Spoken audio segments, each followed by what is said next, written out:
Hi friends, welcome back to my channel. இன்றைக்கி நம்ம குழந்தைங்களுக்கு ரொம்பவுமே பிடிச்ச சூப்பரான பருப்பு சாதம் எப்படி செய்கிறதுன்னு பார்க்க போகிறோம்.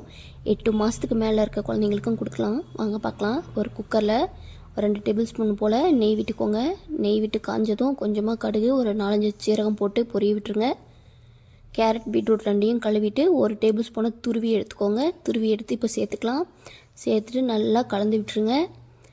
இது வந்து லைட்டாக இந்த நெய்லேயே ஒரு பாதி அளவுக்கு வேகிற அளவுக்கு நல்லா வதக்கி விட்டுக்கலாம்.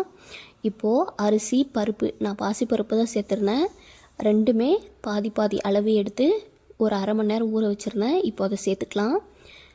இந்த நெய்யிலேயே அது ஒரு 2 நிமிஷம் போல் வறுபடணும். சிம்மில் வச்சுக்கோங்க. நல்லா கலந்து விட்டுறலாம்.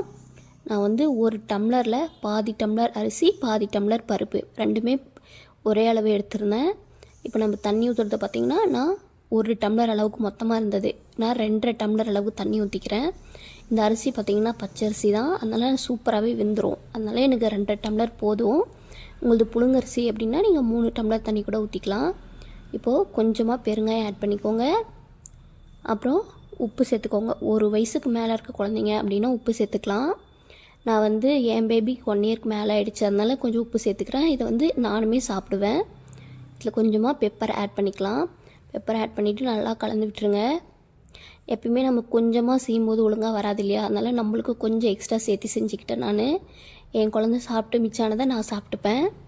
இப்போ இது நல்லா கலந்து விட்டுலாம். நல்லா ஒரு கொதி வந்துடுச்சு.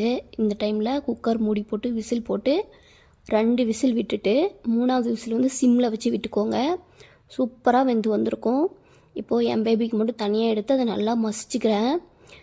இப்போது மசிச்சிட்ட பின்னாடி உங்களுக்கு கொஞ்சம் கெட்டியாக இருக்க மாதிரி இருக்குது அப்படின்னா நீங்கள் லைட்டாக சுடு தண்ணி ஊற்றி நல்லா கலந்துக்கலாம். அப்போ நல்லா கொல கொலன்னு இருக்கும். ட்ரை பண்ணி பாருங்கள். ரொம்பவுமே டேஸ்ட்டாக இருக்கும். நம்ம கூட சாப்பிட்லாம். இதில் கொஞ்சம் நீங்கள் குழந்தைங்களுக்கு கொடுக்கும்போது கொஞ்சமாக நெய் விட்டு கலந்து கொடுத்துக்கோங்க. இன்னுமே டேஸ்ட் சூப்பராக இருக்கும். நல்லா விரும்பி சாப்பிடுவாங்க, நல்லா தூங்குவாங்க.